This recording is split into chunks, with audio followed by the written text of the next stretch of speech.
Murder in the morning from the Hidden Killers podcast. It's always concerning when a case goes kind of silent or cold, and I would say that we are far from being cold on the Maddie Soto case, but not a lot of information has come out since the arrest of Stefan Stearns the other week, and of course all the bizarre videos of Jen Soto and her stories that she was telling to television stations that didn't add up to facts, and she hasn't been arrested yet. So what is going on is the question. More than a month now has passed since Maddie Soto's lifeless body was found in rural Osceola County, just days after the 13-year-old girl was reported missing from Kissimmee. So the questions are certainly there. People are frustrated. People want to know what's going on. In a recent conversation with Fox 35, State Attorney Andrew Bain shed light on the reasoning behind the limited disclosure of information. Bain expressed concerns that an overflow of details could potentially jeopardize the trial by swaying public opinion and necessitating a relocation of proceedings. Quote, the integrity... That's smart.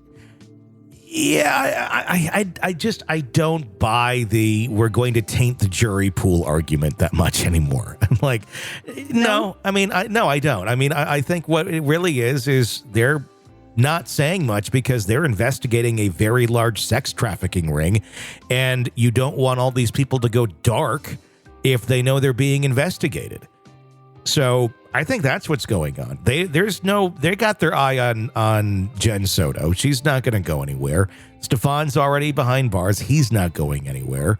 That gives them the opportunity to investigate this at their own pace, which sometimes is going to be slower than everyone would like, but that's how some of this stuff just works. If you want to catch these people, you don't want them fleeing or going dark before you're able to catch up to them. And I can guarantee Stefan Soto's child porn habit wasn't happening in a vacuum. There were other people involved in that.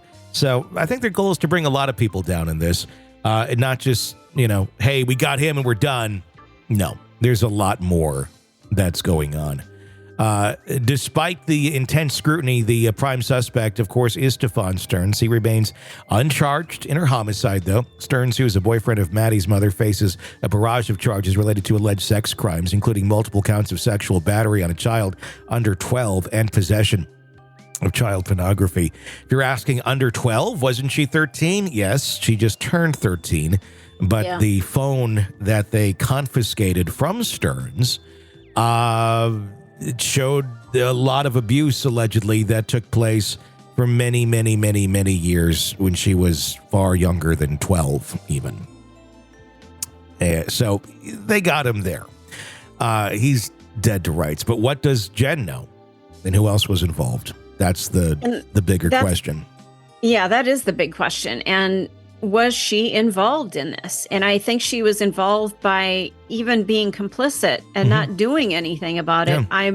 The more this sits and the more, or I should say, the less we hear, the more I'm thinking they're looking at her as well.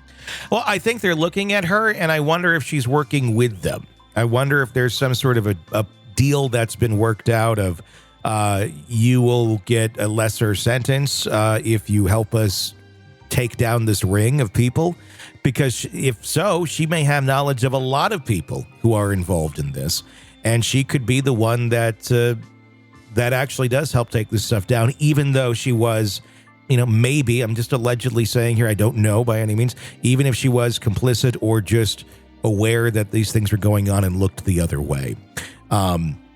We saw that in the case of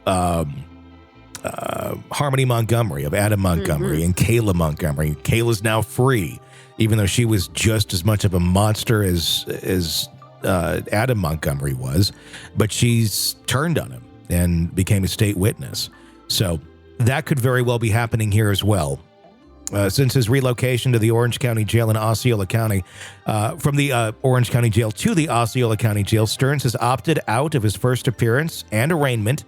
Additionally, he's chosen to exercise his right to counsel and has refrained from cooperation with the ongoing investigation, according to Kissimmee Police Chief Betty Holland. So it'll be interesting. A pretrial hearing scheduled for April 24th. The pretrial commencement on May 13th. We'll see if those dates stand up. I mean, these are just, the initial ones I'm sure probably will, but if we're actually going to get to trial that quick is a whole other thing. But no, I think that's what they're doing. I just think they're building their case. I think you're right. And, we as the public, we sit here saying, we want details. We want to know what's going on, especially the people in the community are probably pissed out of their minds. They're just mad because this was going on in our community and we want to know what's being done. But we don't necessarily have a right to know until we have a right to know. Does that make sense? Yeah. I mean, it's not even just right to know. I mean, it's a matter of the investigation, just understanding what's going on. People get very upset when they don't understand what's going on or why it's going on. This is not crazy that there hasn't been an arrest yet. I mean, hell, look at the Diddy case. They raided both of his homes. He's still free. Yeah. The allegations are absolutely horrendous. He's still free. Why? Because they're building a case. They are building a case that's going to be rock solid. And when they go after him, they will go after him. They already can get him on gun charges. They can get him on drug charges. And they're likely to be able to get him on sex trafficking charges as well. Will it all be in one big fail swoop on everything? Maybe. Or maybe they'll just charge him initially with the weapons charges or the drug charges. They don't really look at Diddy as someone who's going to flee. And where is he going to go? They have their eye on him. So I think it's standing and ready if they needed to arrest. But if he just stays put, same with these people, same with Jen Soto, you stay put. You're not going to get arrested yet. And if she has information that can take down a bunch of sex predators, rather than just let's arrest her because she knew what was going on, they're going to go with let's take down a bunch of sex predators versus just the complicit mom. I mean, best case, she's just a really shitty mom and a horrible human being. Worst case, she was participating in this stuff. I think the reality is probably somewhere in the middle. Yeah.